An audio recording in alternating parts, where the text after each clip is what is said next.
Assalamualaikum. Waalaikumsalam warahmatullahi wabarakatuh. Baik, dengan siapa di mana?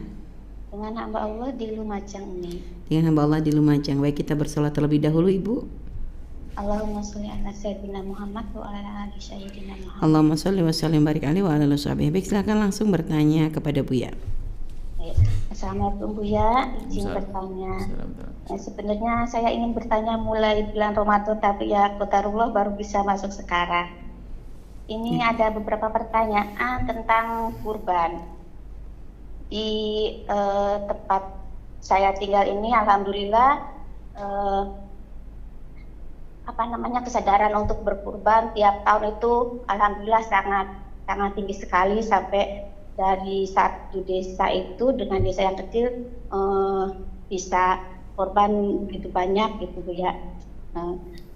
Terus sampai daging kurban itu sudah dibagikan ke semua warga, masih sisa dan dibagikan ke tetangga desa terdekat gitu.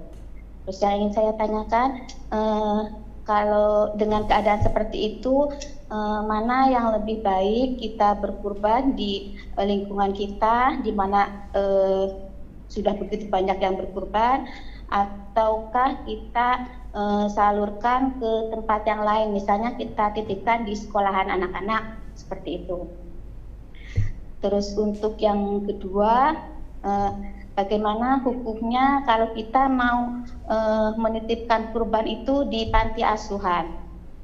Terus untuk ijab kabulnya harus seperti apa? Karena kadang-kadang kita kan nggak mau ribet Bu ya, kita hanya menyerahkan ini, misalnya saya serahkan uang segini untuk beli hewan kurban, selanjutnya terserah mau seperti apa begitu. Terus untuk yang ketiga, untuk kurban sapi itu kan untuk 7 orang ya Bu ya. Nah ini bagaimana kalau misalnya dalam satu keluarga itu hanya ada 3 orang, dia berkurban sapi, terus untuk sisa jatah kurbannya itu dimasukkan orang tua atau saudara atau mungkin pegawainya. Itu hukumnya seperti apa Bu ya? Terima kasih atas jawaban dari Buya. Wassalamualaikum warahmatullahi wabarakatuh. Waalaikumsalam warahmatullahi wabarakatuh. Jika satu kampung sudah terpenuhi korban dan layak, dagingnya diberikan di satu keluarga bisa untuk masak bersenang-senang hari itu. Maksudnya harus cukup beneran ya. Maka alangkah indahnya jika ternyata di kampung itu sudah cukup, Anda bisa alihkan ke kampung yang lain yang lebih membutuhkannya, atau yang Anda sebut tadi semacam panti asuhan atau pesantren. Yang pesantren kadang jarang makan daging, mungkin pesantren yang Masya Allah anaknya banyak, lauknya pun setiap hari ini, wah luar biasa, sangat bagus sekali, Anda kirimkan ke tempat tersebut. Adapun cara ijab kabulnya Anda serahkan saja. Kalau pesantren insya Allah punya ilmu. Hanya kami sampaikan kepada pondok pesantren sama panti asuhan sama masjid, urusan korban harus ada ilmunya loh ya. Jangan sampai dibagi setelah hari tasyrik berakhir. Artinya hari tasyrik sudah selesai, semuanya tuntas sebelum terbenam matahari hari tasyrik ketiga itu sudah tuntas semuanya. Kalau tidak berarti Anda khianat yang membagi korban tadi. Korban itu adalah di hari raya korban, hari raya tasyrik pertama, kedua dan ketiga sebelum terbenam matahari. Baik. Kemudian tapi kalau sudah diserahkan hanya sudah. Masih belum dibagikan, itu boleh ya Bu ya?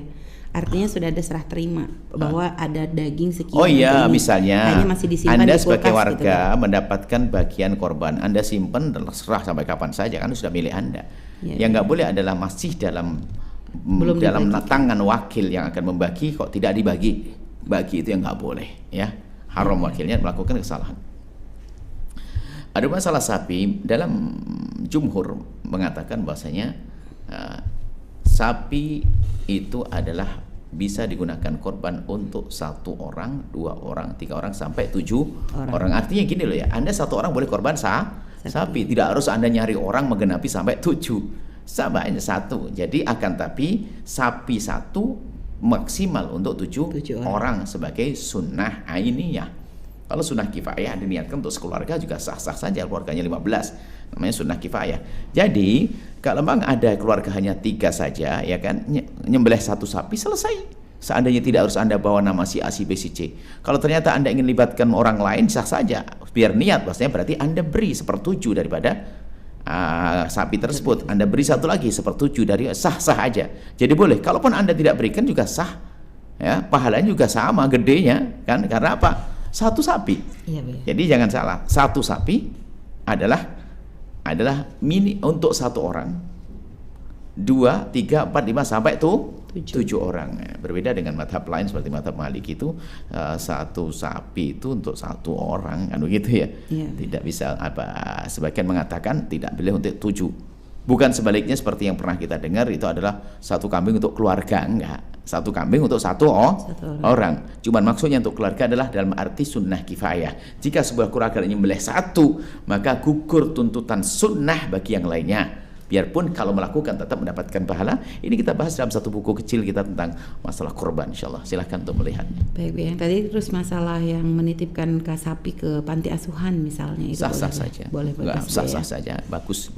Karena mungkin mereka sangat butuh dengan daging, hanya panti asuhan sendiri harus ada panitia nyembelih, kemudian setelah itu diserahkan kepada panti asuhan. Adapun nanti dikonsumsi hari itu hanya cerita, yang penting sudah diterima oleh wakil panti asuhan atau wakil pondok. Jadi harus ada penyembelihan hari itu selesai, kemudian dibagi kepada siapa yang wakili pondok, bagian perdapuran dan sebagainya, sudah serah terima. Jadi kalau belum dianu nggak boleh menunda sampai hari tasrik. Tapi kalau sudah terima, terserah.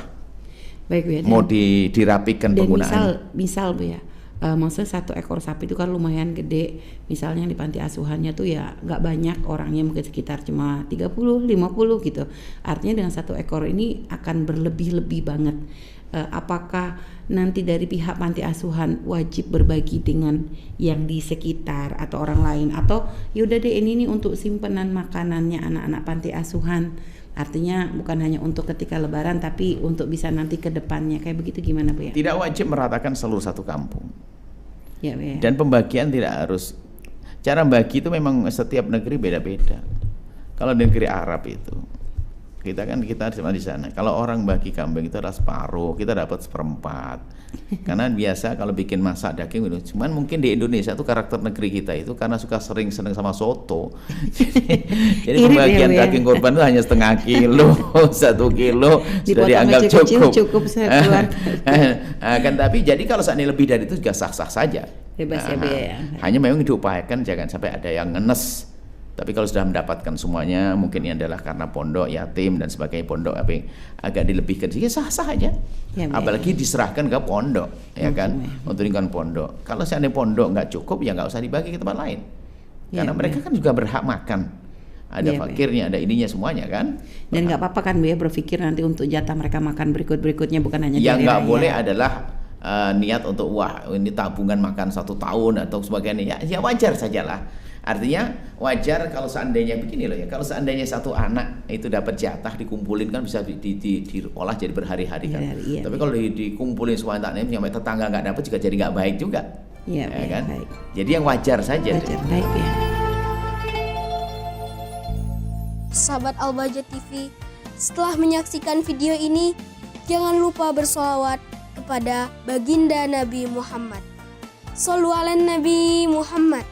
Allahumma sholli alaihi wa ala alihi wa sahbihi.